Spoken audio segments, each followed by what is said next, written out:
Today's podcast is sponsored by AMAC, the Association of Mature American Citizens. It's the only conservative alternative to AARP. Join today at amac.us/Carter. Today I will be joined by my Congressman Chip Roy here in Texas. I'm so excited to have Congressman Roy here on the podcast. This is the first time he's been on the podcast. I've had the pleasure of meeting him several times down at the southern border, where the congressman spends quite a bit of time as well trying to make sense of what the Biden administration is doing. I think we all know what that is. I think there is a policy in place to disrupt and create chaos at our southern border. And that's what I'm going to be talking to him about, as well as our economy, our energy crisis. Here's a Texas congressman. He knows a lot about what's happening here in Texas on the ground, and how the Biden administration is just making a mess of things for Americans. And folks, I'm going to put out that warning. Like I've said on the other podcasts. We're going to look at food shortages coming up. We are going to see our economy get worse. I do believe that. I'm not trying to be an alarmist here, but the facts are laid out before us. We can hope, and I hope that things will get better. I don't want them to get worse. I want them to get better, but I don't believe they will. We have a bunch of idiots right now in this administration running our country into the ground. And you know what? Some of them are idiots, and some of them, I believe, are doing this purposefully. The Biden administration's total failure to protect our country and what needs to be done about land purchase and foreign nationals as well. We're going to be talking about that here. Why are the Chinese buying our land? Why are the Chinese Communist Party members coming to America and purchasing hundreds of thousands of acres of our land? Why? Some of them near our classified and highly secure facilities, some of them near our military installations. We are going to be asking these questions. We are going to be talking about it. We're not going to be afraid to ask those questions. I'll also cover how soft on crime policies in deep blue cities are forcing businesses to close. What did you think would happen, right? What did you think would happen, Nancy Pelosi, to California? What did you think would happen, AOC? What do you think would happen, lovely Mayor Lori Lightfoot of Chicago, when you are soft on crime and you punish those that are actually trying to do the right thing, like our police officers, our law enforcement officials of all kinds, our first responders?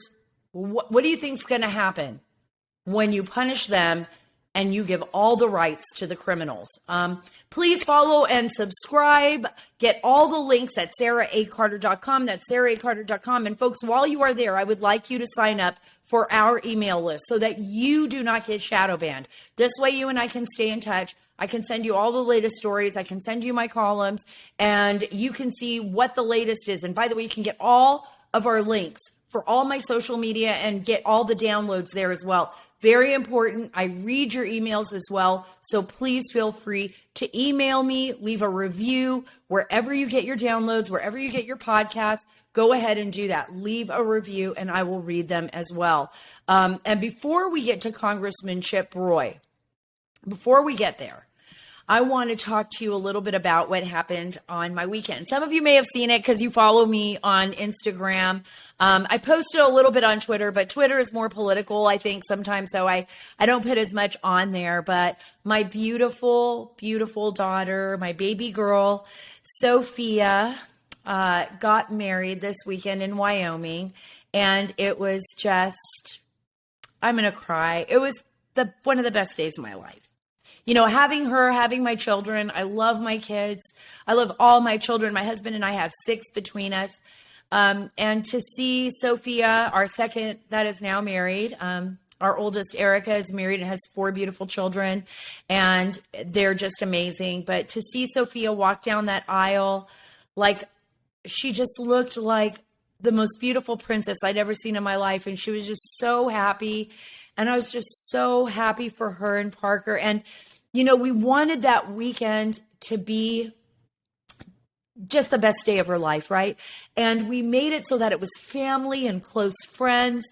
And we were out in Wyoming and Idaho as well. So we stayed in Idaho and we had the wedding in Jackson Hole, Wyoming. And it was like the way it should be. It was everything that our country, and I think is, it was family, friends, love, cowboys, because we've got a lot of cowboys in our family, and a lot of friends who are cowboys and cowgirls. And so obviously we went river rafting afterwards. We went to the Jackson Hole Rodeo. It was amazing.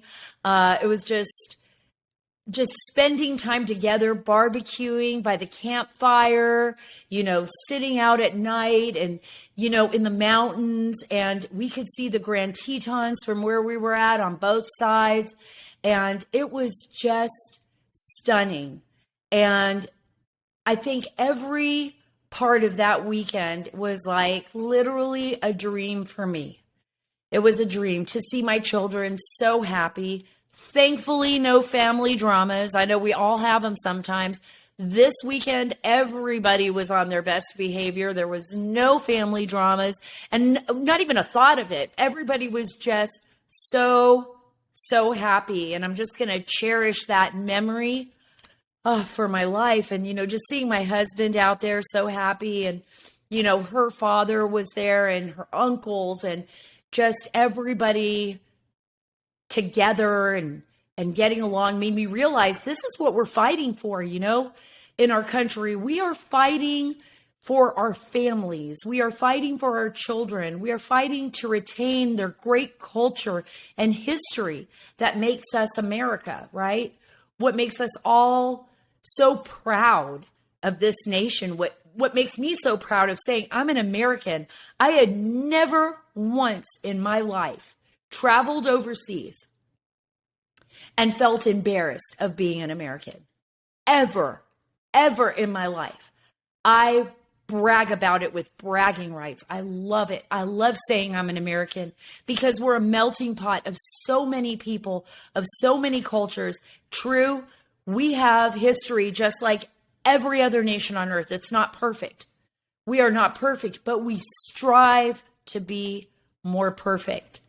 And we give everybody, even young couples like, Parker and Sophia and our children, they have an opportunity to be something here that they would never have the chance anywhere else in the world. And to just see our young girls just out there doing their thing, river rafting. You guys got to think, I spend a lot of time in countries like in South Asia or in the Middle East where women don't have like as many rights or hardly any rights at all compared to what we have here in the United States. And I see, so many of these so-called feminists, complaining about America 24/7 and never thinking about like, we really are the most blessed nation on earth. We are able to be anything we want to be, do whatever we need to do. Sure, we got to fight for something sometimes and we got to, hold people accountable. But there is nothing on earth like this beautiful country. There was nothing on earth. I got to tell you guys this. It was so great. It was so great. As they were being married at the end of the wedding, when Sophia was asked, it said, now to Parker said, you may kiss the bride. And Parker went to kiss her. And they released all of these horses on the ranch there in Jackson Hole. And this was at Diamond Ranch. It was beautiful, beautiful. I couldn't even tell you how much I loved it. It was just stunning. And they were just so great. That they were great to all of us. It was a beautiful wedding venue. And all of these quarter horses just started running in the fields behind them with the Grand Tetons in the distance. And as the sun was setting, I mean, you guys got to look at some of these pictures. I'm going to be posting more on my Instagram, but literally the rays of sunlight jetted out. It was so beautiful from behind the mountains. And it just looked like a dream. So, okay, enough bragging. I love my family. I will do, just like you, anything for my family if I can. I'll do my best to give them everything I can give them. And I think the most important thing that we give each other is love, And by the way, we did all our own makeup. We barbecued, our wedding dinner, our rehearsal dinner was a big barbecue with everyone at the house. We had an Airbnb up in the mountains, and and we drank a lot of beer. We did that American tradition. We drank a lot of beer. We did have some tequila there, and some Tito's vodka, not Russian vodka, Tito's, and we just had fun, and we had ribs and hamburgers and hot dogs, and just real down to earth. And I just want to thank everybody who was there. If you're listening to this podcast, that you guys all made it just the best day of my life, and her father's life, and Marty's life. We just really love all of you, and most of all, we love you, Sophia and Parker. And I just pray every day that God will bless you and give you all the happiness that you guys deserve. You're the best kids in the world, all of you. And we're very, very lucky. So now that I've gotten through that, I hope, I'm going to be talking to Congressman Chip Roy in a little bit. But before I get there, I want to tell you guys what's going on. I mean, have you guys been watching the news with Immigration and Customs Enforcement? If you haven't, you need to go to my website, saraacarter.com. Don't forget the A, saraacarter.com. And it is about ICE running out of money. That former chief of staff for the U.S. Customs, Immigration and Customs Enforcement was warning that there is no money for what the Biden administration is doing at the southern border. John Fear told the Daily Caller News Foundation that ICE does need a significant increase in enforcement resources, commensurate with Biden's influx of illegal immigration, and Congress must fund thousands more officers and detention beds for starters. But for what? This is my question. I agree with John. I think the Biden administration has completely failed our nation purposefully. I don't believe this is a mistake. So we give ICE money, we give Border Patrol money, which they're not going to do because they want to defund them. But if you have an administration that is working against you, even if you have the money, even if you get the beds, even if you make the apprehensions, they're going to be let go. The administration does not want to kick people back to their countries of origin or to detain them for any long period of time if they can help it. They want to release them. This year alone, we are expecting over 160, maybe 165,000, 169,000 plus unaccompanied minors. That does not include everyone else, folks. That does not include everyone. These are just unaccompanied children. Unaccompanied children. When it was considered probably a catastrophe, was under the Obama administration, and that was over 65,000 children. This year alone, 169,000 or so children coming across the border unaccompanied. We don't even know who their parents are. ICE is supposed to determine who to kick them to. Do I give them to this guardian? Is this really a parent? Do you think they blood test? Do you think they even know where these children are going?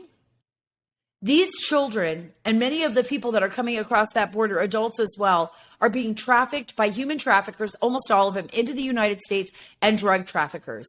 Our Immigration and Customs Enforcement officers, as well as our Border Patrol, our Border Patrol agents and our DEA, our FBI, people that are working in this area of the world, in this area, dealing with the southern border, are feeling hopeless.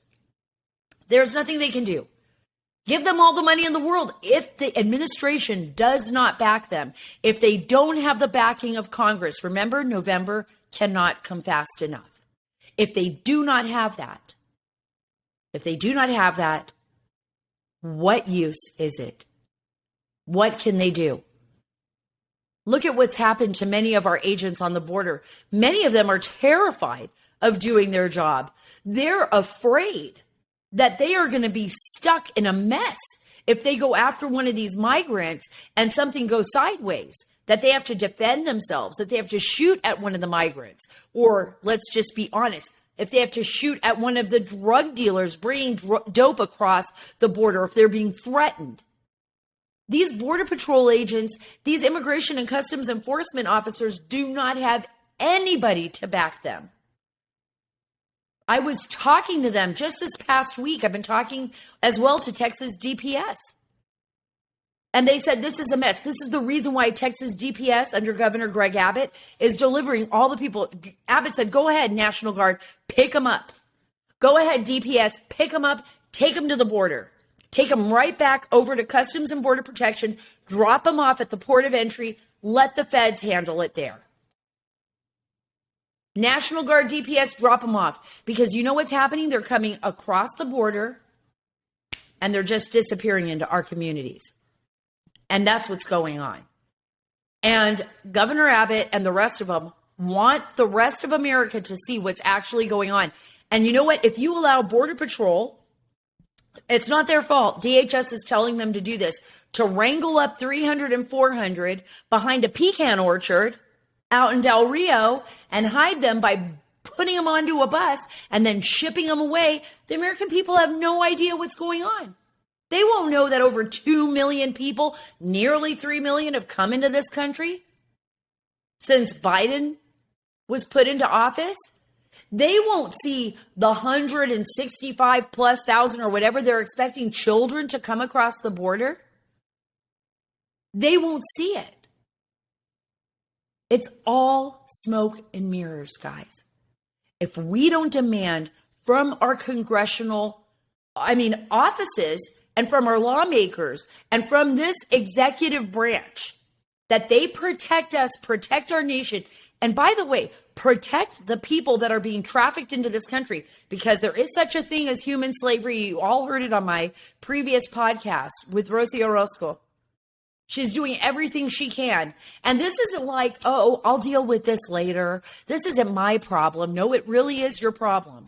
It really is, because all of these people that are being allowed into our country, all of these children, all of these women, they are moving from the border and they are going across the United States and they are coming into your communities. They're overwhelming the school systems. They're going to need social services and help. And so many of these young children are being abused and no one is there to help them. And what happens when you have, entire groups of people that have been either abused, physically abused, sexually abused, who have come from really terrible, tragic situations, and then they're just dumped off with no help at all except for our taxpayer dollars, assistance given to them for maybe housing or medical.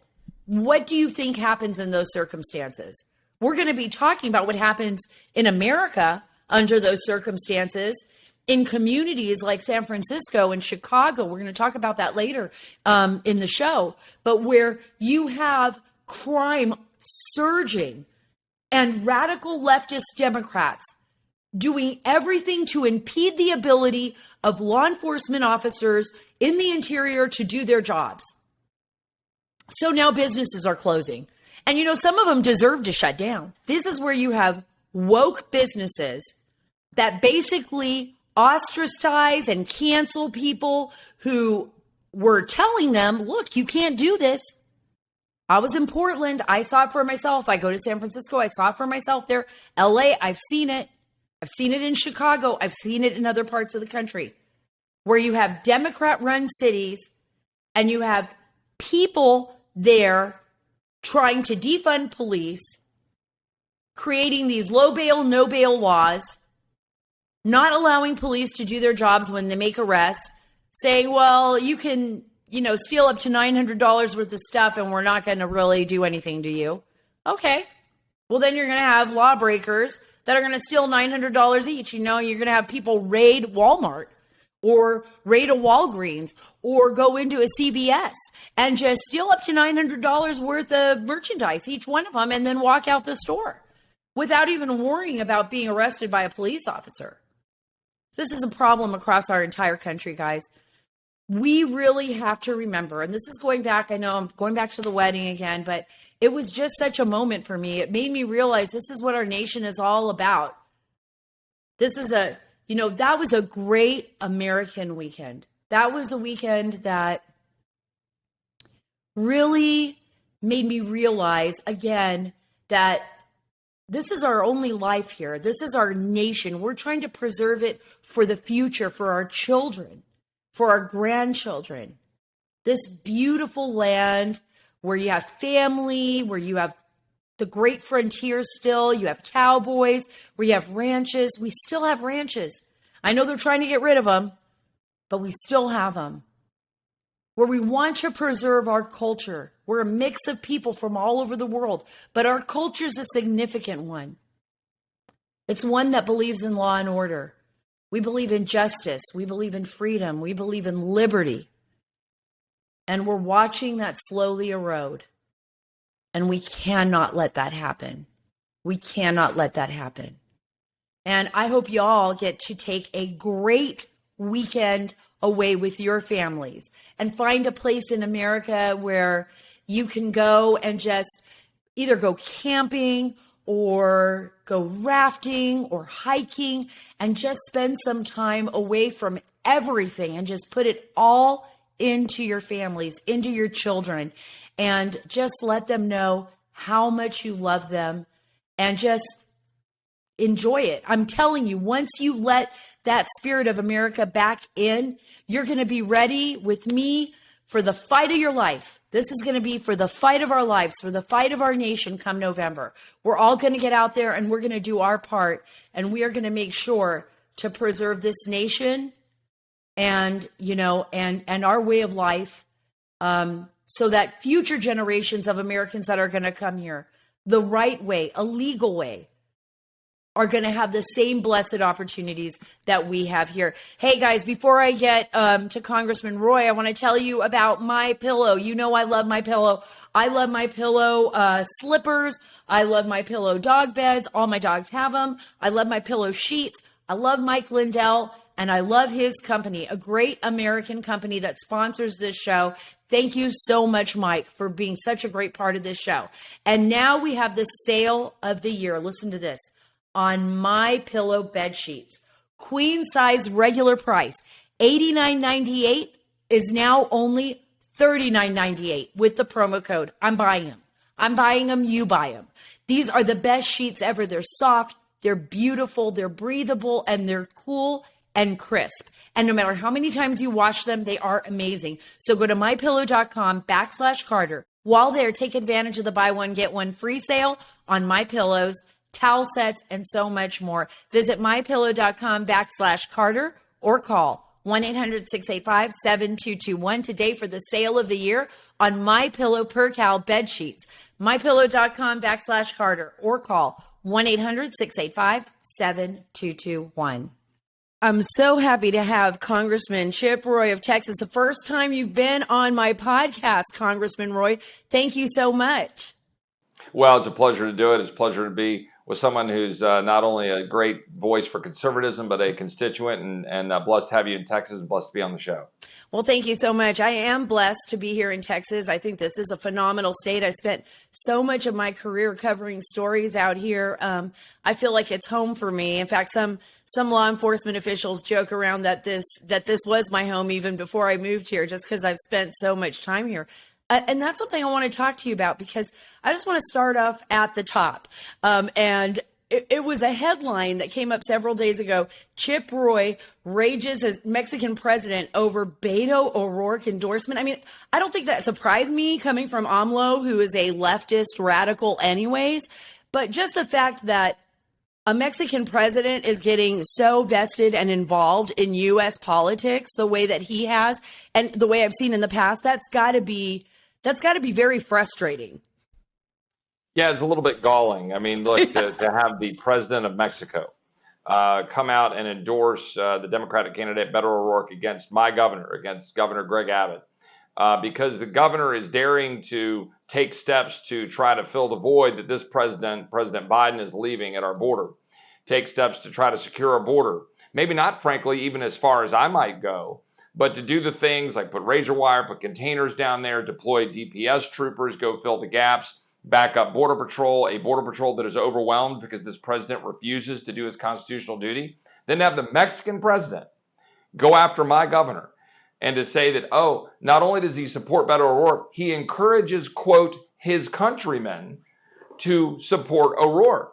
So wait, what exactly is he saying? Is he saying that there are Mexican nationals that come to the United States and vote in our elections, and that he somehow wants to choose O'Rourke because they support open borders, and somehow that's good for Mexico? My message to Obrador is stay the hell in Mexico, leave America alone, and actually do your job to stop the narco-terror state that's empowering cartels and endangering Americans. And I invited him, if he wanted to have a meeting, that we could have a meeting and we could do it in San Jacinto. Oh, that's that's awesome. That's awesome. And historical too. You can make new history there. I was going to say, I completely agree with you. I remember I've been covering this border now, feels like for nearly 2 decades. And I remember when Vicente Fox was president, and I remember when he took out ads in the United States, like basically ads that were that advertised coming here illegally. Like I couldn't even believe it when I saw it. So do you think, like, when you see something like this, you see a Mexican government getting vested in our politics, it makes it all the more real, I think, what the Democrats are doing, the radical left here in the United States, by keeping a chaotic border wide open. This is part of their new liberal world order that they talk about, we don't have any sovereignty. They just want people to come flooding into the U.S. and put them in office, and with the help of their leftists in Central America and Mexico. Well, thank you for saying that, because that's the real issue, right? I hear a lot of Republicans speculating about, oh, they want, voters, they want to, attract folks from Mexico and the Northern Triangle and South America, so they have more voters in America. I don't know. I mean, maybe that's part of their motive, although I think a lot of Hispanic Americans are getting tired of getting taken for granted. Right. I think we're seeing a lot of movement in South Texas, particularly American citizens who are Hispanic, who are sick of it and want to see a secure border, and they're tired of fentanyl, and they're tired of the dangerous cartels having operational control of our border. But you mentioned it, the liberal world order that the deputy spokesperson for the White House and the Biden administration actually trumpeted, actually got out in front of a camera and talked about the liberal world order. I think that's actually more what's driving the open borders mentality. Mm-hmm. I think that's what it's all about. Anybody come and go. Sovereignty, there is no sovereignty. It's just one big happy world order. We should all bow down to the climate gods. We should all go to Davos and hang out and do what all the Europeans do. Oh, we should, work with China. No. We should be very clear. We're a sovereign America. We're a great country. We're an exceptional country. We should secure our border, but we should actually act on that and export the rule of law. Tell Mexico what they're going to do. Don't sit down and ask them. Tell Mexico what they're going to do. They're going to secure our border. They're going to secure their border. We're going to knock the knees out from under the cartels that are endangering American citizens. And then we're going to get busy building a strong Western Hemisphere to push back on China. That would be a responsible policy. The administration isn't doing that. And God bless Texans for trying to step into the breach. I think Texas now has to go further, and I'm advocating for that. I think that's absolutely brilliant that you're saying this. I think that is the most important point. And it's the reason why I brought up the liberal world order, because we are watching what China is doing across the board, across the globe, investing in Africa, investing in Central America, moving into South America, buying up land in our own country, here in the great state of Texas, right near an Air Force base in Del Rio. We have seen people that connected to the Chinese Communist Party come in, purchase up hundreds of thousands of acres of land. What is going on here, and why is America selling out? I'm talking about the Biden administration and other administrations that have made that possible, because I think this is a really dangerous situation we're in right now. Yeah, I couldn't agree more. And we're selling out by allowing the Western Hemisphere to crumble, by allowing Mexico to weaken, by allowing the cartels to strengthen. But you just acknowledged that we're selling out by allowing China to exploit all that weakness, drive fentanyl into our country, and then, the way, buy up American land. And they're buying land by our bases. And they're buying up agriculture and farmland. They're buying up meat processing plants. And we're asleep at the switch. I've introduced legislation to ban anybody affiliated with the Chinese Communist Party from buying land. I'm going to continue to fight that message. I think it ought to be a central pillar to our national security message as Republicans to prevent that. We could ban that tomorrow. In fact, the Texas legislature should ban non-Texans from owning Texas dirt. Like, I think the Texas legislature ought to say no. I don't care even if you're from another part of the United States. We want Texans to own Texas land. And I think we need to be aggressive on that front. And let me make a side note, which may seem trivial, but I actually think it's important. I played college golf. You've got the Live Tour now with Saudi Arabia taking a bunch of money and dumping it in to basically buy off the PGA Tour. I think that's wrong. I think having the Saudi, multi-billion, I think $680 billion investment fund come in and buy a 100-year-old institution, the PGA Tour. We have an event right in our district, right there in Central Texas, in North San Antonio. It's important to our communities, but more important than that, the 9/11 families are saying, what the hell? Why are we going to allow a Saudi investment fund to come in and basically purchase and buy off the entire professional golf world away from the PGA, the Professional Golfers of America? I think that's wrong. It's more of the same. Stop allowing these foreign entities and foreign nationals to buy up American resources. Right. And I agree with you on that. I did see a story on that. You are one of the few people that stand up and fight and expose what's actually happening with foreign investment in the United States. You brought up fentanyl. I'm going to go right there because I think this is so important. I call it irregular warfare by China. The Chinese Communist Party knows exactly what's going on 24/7 in their nation. When there is exports of fentanyl, they are allowing, and fentanyl precursor chemicals, they're allowing to go into Mexico. The Mexican drug cartels are, of course, mixing and putting the batches together there, shipping them into the United States. And what was so fascinating to me was an actual U.S. government report. So I'm not making this up. This is an actual report from the U.S. Treasury and others that the money that is being made here illegally by the drug cartels is being laundered where? Through Chinese banks. Through banks in China. The Chinese are actually allowing the cartels to move their money through their banks so that we don't even have any access to that. Maybe you think I'm going too far, but I would say that the Chinese government allowing fentanyl into our country, over 107,000 deaths, all the disabilities that have happened from that drug use, the fact that they are counterfeit pills that look like Percocet and Oxycontin and everything else. It's like it's a deadly pill on our streets. We've never seen that before to this extent. I would say it's irregular warfare. Yeah, I agree with that completely. And it's purposeful. We know it's purposeful. Unfortunately, a lot of our own party, Republicans, are burying their head in the sand. They don't want to label the cartels as the terrorist organizations that they are. They don't want to call out China and Mexico for their collusion to driving fentanyl up through Mexico into the hands of the cartels and then into the hands of our young Americans. You said it, 107,000, the faces of fentanyl. I've worked with a lot of the organizations here in America about the dead Americans, particularly our young, taking Xanax or taking Adderall. I'm not saying those are good practices, or smoking pot, or even doing cocaine and other drugs where we've seen them all laced with fentanyl. Probably shouldn't be doing those things. But when they do, they're taking a pill that they think is a harmless pill, like Xanax, because they want to chill out for exams or something. And suddenly it's laced with fentanyl and they're dead. And that's happening. One pill, you're dead. And we've had a famous University of Texas football star. We had an NFL star recently.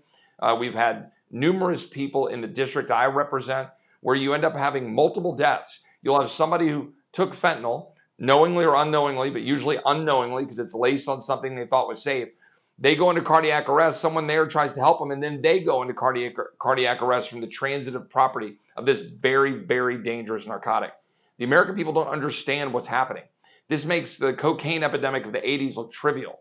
The number of people who are dying, who are engaged in what they think is harmless activity, and the Chinese know it, the Mexican cartels know it, the Mexican government knows it, They don't care. Instead, they're in bed with Beto O'Rourke, and the federal government of the United States is abandoning their responsibility to secure the border, and it is left to us to say enough. And that's what we're doing. It's an invasion. We should stand up, and at the end of the day, when someone's invading your house, you don't go check the criminal procedure book, and you don't call a lawyer. You grab your gun, and you figure out how to defend your home.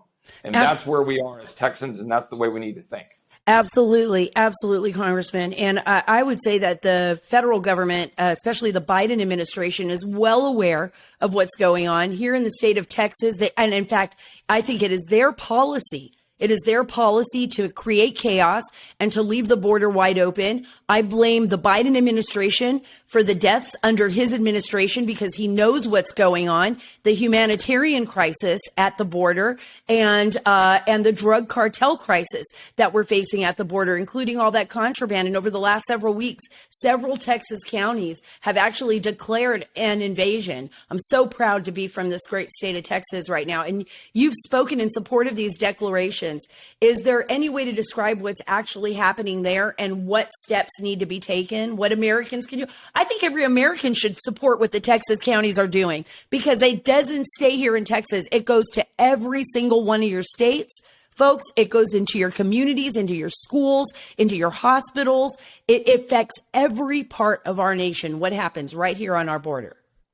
Yes, sir. I could not agree more. I happened to be in Eagle Pass, Texas, with the Border Patrol inspecting the border yet again, interacted with about 400 people who had crossed the border from generally Cuba, Venezuela, Colombia, Nicaragua. Talked to them, why are you coming, etc. They're all, struggling in the heat. Border Patrol was helping them. But that's every day, 8,000 people crossing every single day. The ranchers in South Texas, the county attorneys, the judges, the folks, the sheriffs and the law enforcement on the front lines, they've had it. And so they're calling for a declaration of an invasion. I was in Brackettville with the leadership of the counties in South Texas and about, I think, 6 counties represented there. And there are more than that who are engaging in this. And they all stood up and said, we're being invaded. And they're asking the governor, the lieutenant governor, and the attorney general to step into that breach. And look, it is a hard question, right? This is a big deal. But at the end of the day, you recognize an invasion when you see it. And you don't need a bunch of redcoats marching across the field to be being invaded. When fentanyl is being poured into your schools, when you have dangerous armed cartels with insurgencies into the United States, when you have Americans dying, ranchers dying, migrants dying, when that's the reality of what's happening throughout our country, then you're being invaded.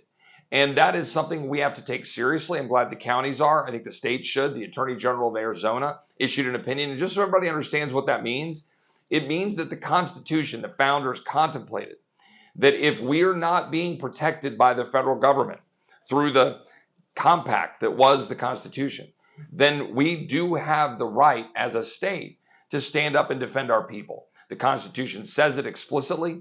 We should act upon it because the federal government is abandoning its duty. It's an impeachable offense. That's a different conversation. Right now, we need to stop the bleeding and we need to defend our state and defend our country. I think that's very interesting that you brought up it's an impeachable offense because I absolutely do believe it is. And I also believe that we're living in times that are really strange, like the evolution of, I would say, what's happened over maybe the last 4 or 5 decades, even in our own educational system, the changes that we've seen in people, ideology. Does it just drive you crazy when you see Americans? And I'm talking, it's different than Vietnam. It's different than those that oppose the war in Vietnam.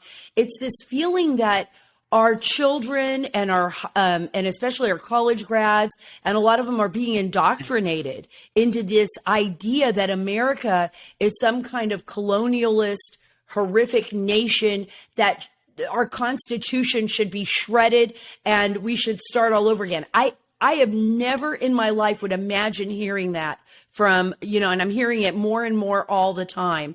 But I do believe there are more people in this country that believe in this nation, that believe in its Constitution, that believe in its goodness.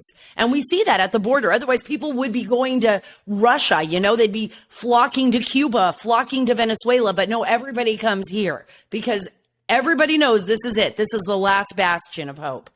At least I think. Thank you so much for saying that. My friend, Senator Ted Cruz, tells the great story often about his father, who's a great friend of mine, who left Cuba, came to Texas with $100 sewn in his boxer shorts, and then worked his way through school at the University of Texas. I drive by the little place. I think it's a TCBY now, but it was an old diner that he worked in the kitchen in the 1960s and made his way through school. That is the American story. We are turning that all on its head. We are saying that everybody should get subsidized loans to go get degrees that are utterly worthless so they can sit in the basement of their parents' homes when they graduate pontificating on social media. We should stop that. We as parents should stop funding an academia, a university system that are teaching our children that America is evil. And you know what? Stop complaining about it, you fat cat donors out there. Stop sitting in your football boxes in the fall at football games because you're so proud of your alma mater when your alma mater is screwing your country. That's Right. what's happening every single day. I was just back in Charlottesville doing a fundraiser for my colleague Bob Good, a great patriot and American, and a friend of mine. It's about 20 miles outside of Charlottesville. I went to the University of Virginia. That place is completely corrupted now from the top down. It is no longer Mr. Jefferson's University and a beacon for all that is great about the public diffusion of knowledge to be able to seek truth wherever it may lead. Instead, it's an indoctrination camp filled with leftists that are undermining the very vision that Mr. Jefferson created for the public diffusion of knowledge. Why do we tolerate that? And you know what? I'm not going to let them have it. I'm not going to walk away and say, well, I'll just go bury my head, go to Hillsdale or go wherever. I think we should take University of Virginia back. I think we should take Texas A&M and University of Texas back. Why do we let our kids get indoctrinated? You said it, and I really am glad you did. Yeah, well, I mean, this has been an issue. I think that is becoming more. It resonates more and more with people. We saw it in Loudoun County. I think when parents stood up because of the COVID mandates. I mean, there was nothing good about what happened during those last few years of COVID, other than waking up the American people into what's really happening in our schools, in our public schools especially. I wanted to ask you really quickly about the 6 terrorism suspects that were arrested in June. You talked about the executive branch not doing their job at protecting the American people. We have, since President Biden has been in office, over 800,000 known gotaways, people that we know have escaped and have not been vetted. But what we do know is that since October, 56 members that have been on a terror watch list have been apprehended trying to cross the border between the ports of entry. Can you discuss the national security implications of that and what's the responsibility of the federal government there? Yeah, absolutely. If you give me a 30-second aside, you mentioned Loudoun County. I've got a poster here, which is Scott Smith, okay? Oh. Remember Scott Smith? Yes, oh my God. The father of the daughter who was assaulted in Loudoun County. You know why that's important to me? Because I went to high school in Loudoun County. I know the people there. And what happened there is an absolute abomination. What Merrick Garland was doing and allowing, and the DHS and AG, including to go after parents as domestic terrorists because they dare challenge school boards. That is another key piece of this, and we're tired of that. And I think it was a wake-up call. We saw it with Youngkin getting elected in Virginia. Right. But all this stuff is tied together. You ask about the terrorists and the connection to terrorism or terrorist countries. I sent a letter to DHS last August. It took 8 months for me to get a response to that letter, where we finally got an answer that there were 42 apprehensions that were tied to terrorist sponsors, terrorist countries. And at the end of the day, when that number is now 50 to 56, those are the apprehensions. That for your listeners to understand, that's the people who generally are either seeking out Border Patrol or were happening to run across when, in fact, 800,000 known gotaways have come through around Border Patrol because they're so busy processing people at these processing centers to release them into the United States, which is what the administration is doing. So do you think the worst actors are among the apprehensions, or are the worst actors among the known gotaways? We believe the worst actors are among the known gotaways, and we're talking terrorist affiliations, gang members, murderers, rapists, robbers, and that is now what is happening in our massively exposed borders. And it's a real problem. That's why it's a national security threat. Terrorism, fentanyl, dangerous criminals coming into the United States. It's not about, oh, you're against brown people. Talk to the brown people in South Texas who are so angry about what's happening to their communities. It's not about brown people. Hell, I'd swap out the entire white liberal elite establishment who graduated from Ivy League universities in a heartbeat with brown people all over the world who want to prosper in the United States of America. It's nothing to do with race. It has to do with the rule of law. And that I agree with you on. I speak Spanish fluently. My mother had a very similar story to Senator Ted Cruz's father. She came in the 1960s. I remember her telling me stories about how she would have to go down to the thrift store, and the very first pair of shoes she owned here, she cut the back end off because there wasn't a size that fit her right, so she could wear them to go to work at a factory, just so she could have extra money. Hardworking, good people, immigrant people, just like we all are, the product of our immigrant families in this beautiful land. And I agree with you. This is not about race. This is about human decency, doing the right thing and the rule of law. But there's two more areas I just want to touch on with you before I let you go. And I know you're so busy. I just want to get your take on energy. Another major threat to our nation is lack of energy independence. This is huge. I think this is a national security risk on our part. You talk a lot about ESG regulations and how they limit energy investment. Right now, I was just reading Bloomberg, and they're talking, I mean, the stock market is just reeling. Our investors are reeling because of the climate czars that want to implement these executive orders at the Biden administration to further regulate American businesses. And what is your take on this?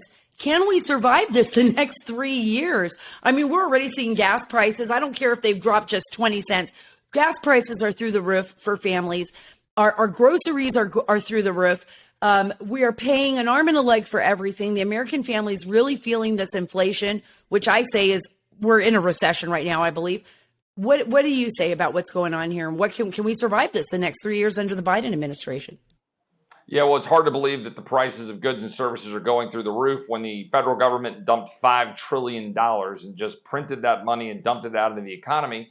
And then when this current ruling class of leftists are constraining our ability to have abundant energy. Correct. We in Texas in particular, but the United States, sit on a wealth of resources that we can develop for abundant, reliable energy. We are, instead of doing that in a responsible way where, frankly, CO2 levels were going down because we had clean burning natural gas, instead of developing nuclear, instead of developing clean burning natural gas, instead of exporting that liquefied natural gas and growing that for our own national security and the benefit of the entire world, the flourishing of humankind by elevating everybody's ability to adapt and deal with the climate, we're hunkering in the corner, sitting there going, oh my gosh, CO2, which is like 0.3% of the atmosphere. And everybody's freaking out. Meanwhile, we have about 200 and something coal-fired burning plants in America. China has something like 1,200, and they're putting a new one online almost every week right now. Don't talk to me about climate change. Don't do all of your ESG investing that's clamping down on all of our investments so that we can have robust energy production. When you look at China and they're cranking out all of these coal-fired plants, and we can't even build one nuclear plant. Ask a leftist if they think the climate's going to kill this world in the next 10 years, and they say, oh yeah, it's terrible, it's awful. Then ask them if they'll build a nuclear plant, and they say, oh, well, no, we can't do that. They're so full of crap, I can't even put it into words. And they're killing our country, killing our kids, killing our ability to advance and prosper as a country. And we should take that head on. Don't go talk about carbon capture. Go talk about robust creation of nuclear-powered plants, natural gas-fired plants, and putting America on offense. Get rid of all the regulations and get out and go and produce American energy. Yeah, I agree with you. I would have to say that they're the useful idiots for other nations such as China and Russia as they line their pockets with money, and become the energy giants of the world, throw America last. That's there. And then they use these useful idiots, these Sierra Club members and everybody, Green Party members, people within our own government. It's so embarrassing to watch how they play us. And then we have congressional members like you standing up and saying, well, is anybody paying attention? Do you see what's happening to our country? And these idiots in Washington, D.C. are just sitting back, giving away our entire nation. And in the process, you have the president then begging Saudi Arabia for oil. You're empowering the very Russia that you say you want to challenge in Ukraine, and you're empowering China with all of their special minerals to be able to build solar-powered solar panels. It's absurd. Yeah, thank you. You're absolutely right. And this is the last major topic because I promised I would let you go earlier, but I'm holding on to you just for a second longer. I know we need you up on Capitol Hill fighting the good fight, but it's about recruiting. My husband joined the military, and I tell everyone I'm so proud of him. He's amazing. When he was 17 years old, he joined the military, served his nation for more than 30 plus years. And then went on to work with with other government agencies and such, and was wounded in Afghanistan in 2011, fighting terrorists on the battlefield. And now I'm looking at stories, and I know the men and women who have served, and I know we have had great, good friends. God bless you, Brian, gave their lives on the front lines in the battlefield.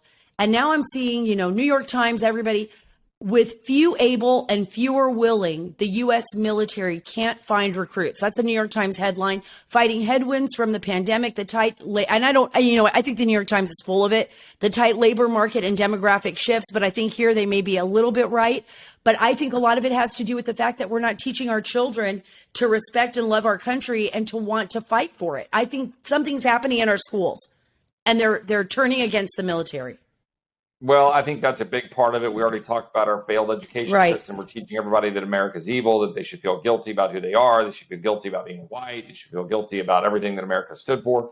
But on top of that is an ever increasingly woke Department of Defense. From the top down, the brass are advancing a woke agenda unapologetically, having all sorts of positions, all sorts of programs, advancing woke ideology.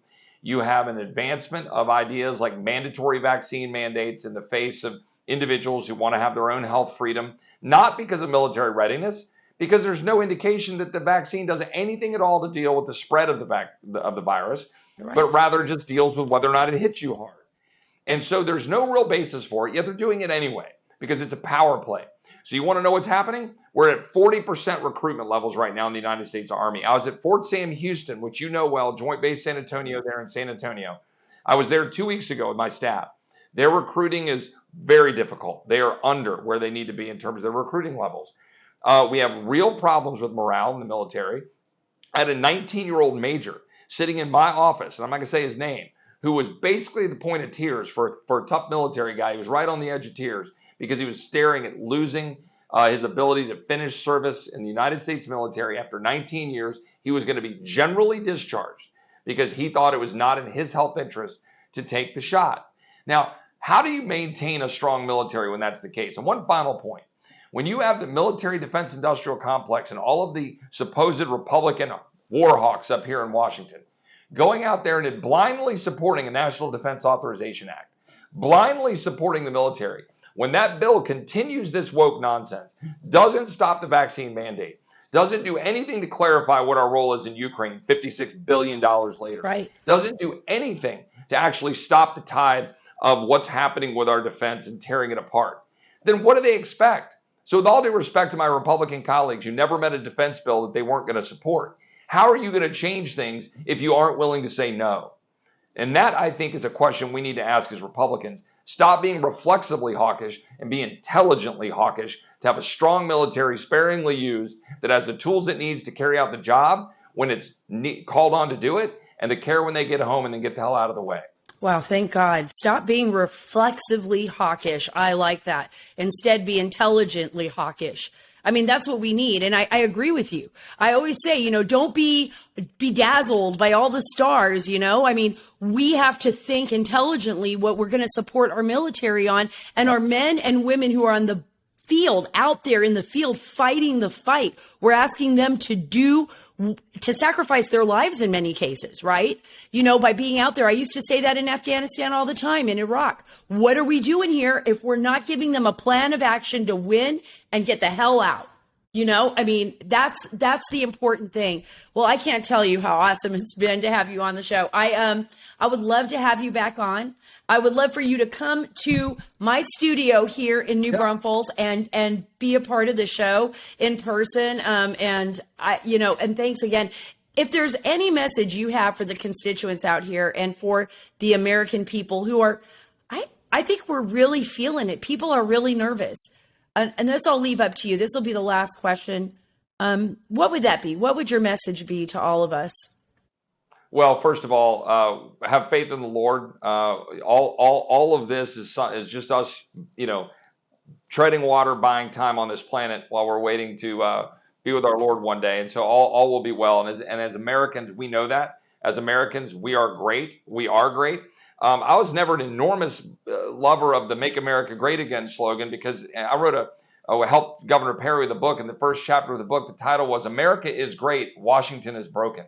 We need to get Washington out of the way, get these bureaucrats out of the way. In Texas, get Austin out of the way. Let Americans do what we do best, even with our broken schools. It's in our DNA as Americans. It's who we are, to go out and prosper, work hard, take care of our families, support the rule of law, stand by our law enforcement, stand by our military, secure our borders, have a strong health care, go to the doctors of our choice. We can have all that if we'll just stand up and demand it. I believe that's there. Happy to come visit you in New Braunfels. We can go get a beer at Krause's and come sit on your couch and do an interview. That's it. We got it. We got a plan. You hear that, Greg? You hear that, Rich? We're going to do this. We're going to do this. And I agree with you. I think we live in the greatest nation on earth. And like I tell everyone, be more like Congressman Chip Roy here. Speak up, speak out. Don't be silent. You have a lot of support out there. We have a lot of support out there. We just need to speak up so we can find each other and stand up to this leftist agenda, because it's the one thing that we need to fight most for right now and for our nation. Thank you so much, Congressman. Thanks, Eric. God bless. Congressman Roy, thank you so much for being a part of the Sara Carter Show. I'm telling you, I want him back. I want to bring Congressman Roy back on the show. He is just incredible. And I'm just going to keep buttering him up, because I'm going to bring him, yes, in studio next time. Next time, he will be here in studio with me. And I'm thinking of starting something new. I actually have not told my producers this, so maybe they don't like the idea. And maybe they'll cut it out, or maybe they'll leave this in. But I was thinking, like, whenever I bring someone into the studio, you know how Joe Rogan's always smoking pot? I'm thinking I should have like 3 or 4 different kinds of tequila behind me. And we should do a taste test. And we'll taste test the tequila, not enough, not a lot, just a little, and figure out what everybody's favorite tequila is. So that'll be kind of my thing. When they come here to the Sara Carter studio here in Texas, we will taste test tequila. And you guys can send me your favorite tequilas. I would love to know. What if you hate tequila, just send me what your favorite drink is, and maybe we'll put it back there. And I am not a drunk. I do not usually drink, but I thought that would be kind of fun. It's a Texas thing, right? We should know what our favorite tequila is. And apparently there's a lot of them out there. Even The Rock, I think, has his own tequila. But I told you guys before I close out, we are going to talk just quickly about how Starbucks and other businesses in these blue cities are closing their stores because of massive crime waves. They just cannot afford. This is so great.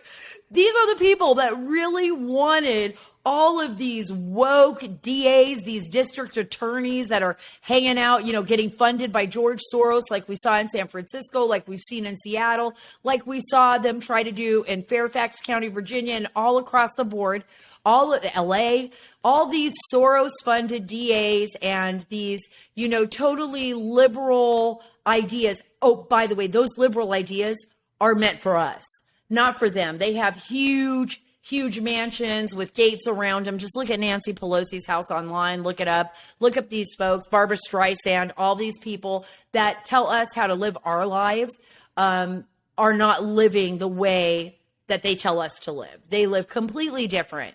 And so now you got Starbucks closing profitable stores because of these massive crime waves. And they were one of them.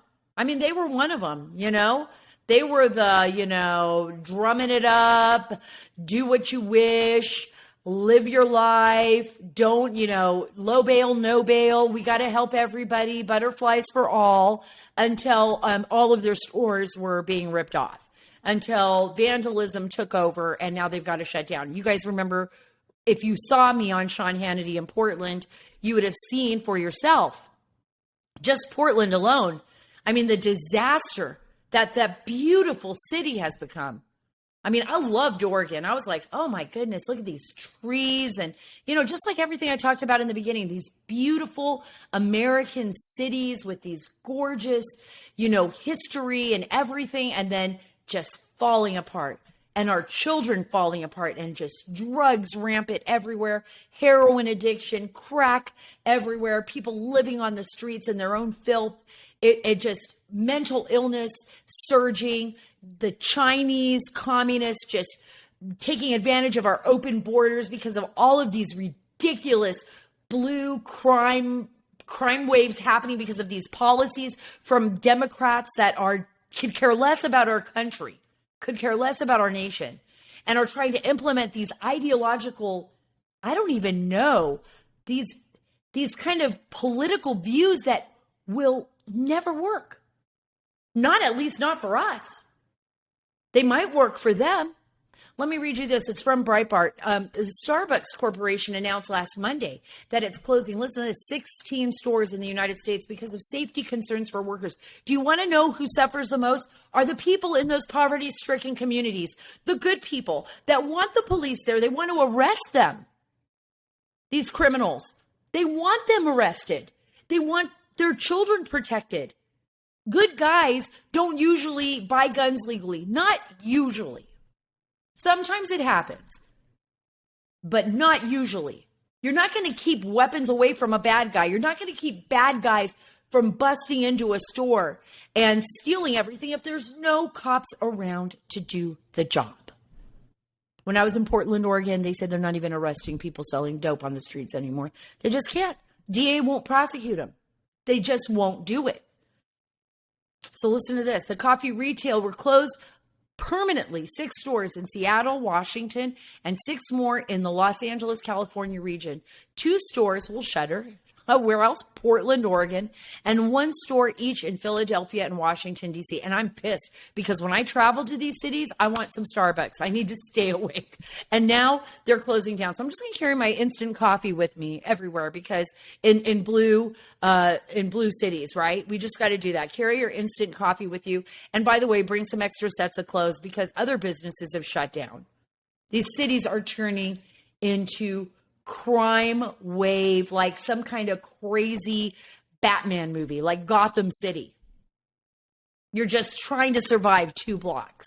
You don't want to get pricked by a needle by a heroin addict. You don't want to be mugged.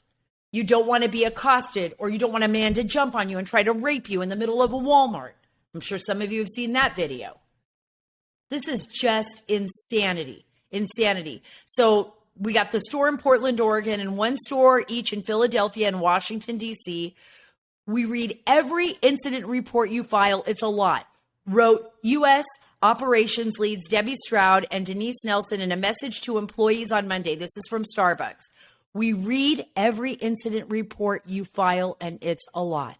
We cannot serve as partners if we don't first feel safe at work. Folks, Starbucks was founded in Seattle. That is just so sad. It is so sad that our beautiful nation that offers so much to all of its citizens and to our children and to people from foreign lands is working against itself and its own priorities in these democratically run cities, and they are being destroyed. They are being destroyed. You know what the saddest part is that there are a lot of good people that try to get to this country, many who come here legally and many who come here illegally. There are good people in those groups. They're just trying to get away from the crap and the shit that is happening in their own nations.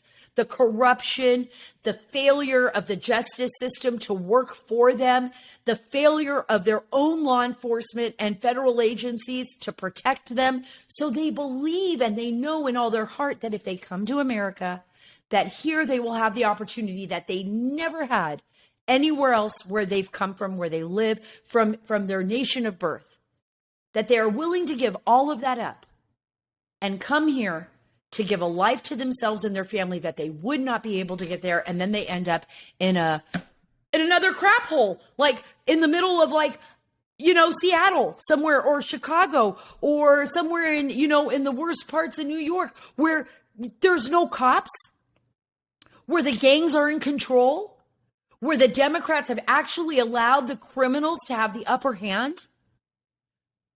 What the hell? Hopefully America is waking up. Hopefully we get some common sense back and some common decency. The people that are suffering the most, folks, are the people that are from these impoverished communities, or communities that are just, like business downtown areas like Los Angeles or Seattle, where, you've got people there that are going to work or that can no longer get a coffee in their own building because of the homeless crisis around them or because of the drug addiction crisis around them, which is usually works hand in hand. It's just, and America just turns from being this beautiful beacon. What about walking your own children? Try walking your kids. If I hope this never happens. But, you know, imagine going through places in Portland, Oregon, where people are laying on the streets, just shooting up heroin, and you've got to get your kid. I saw this. You got to get your kid a couple of blocks down into a Montessori. And you're walking around homeless men whose pants are hanging down. Or like me, when I drove my daughter through near GW, I was out by GW, and we were down there in Georgetown, and there was a man completely naked in front of somebody's home with their hose, scrubbing his private parts as we were stuck at a red light. You know, we have got to get people back in office like Congressman Chip Roy, who have common sense, and more than just common sense, who have the common decency and who have the guts to stand up to the Democrats and say, this is BS. We're not going to listen to you anymore. We're going to fight you all the way on this, the right way. And we're going to expose your lies and who you are. Thank you so much for being a part of the Sara Carter Show. It's been awesome sharing my story with you. I'd love to hear your stories about what you love about America. That would be kind of cool too.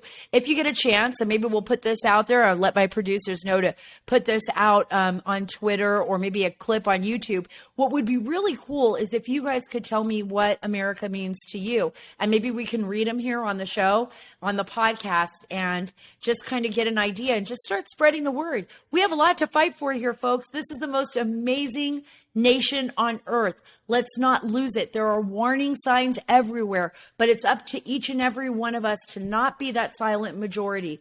We have to wake up. We have to shout from the rooftops. We've got to do our part to be a part of our nation's political system. That is what our founding fathers intended us to do. And guess what? That's what our children and our grandchildren expect us to do the right thing and to fight for them. Again, thank you for being a part of the Sara Carter Show. Remember, go to saraacarter.com, saraacarter.com for all of the latest stories. I want to follow me on Twitter at Sara Carter DC and on Instagram at SCarterDC. God bless you. God bless our great nation.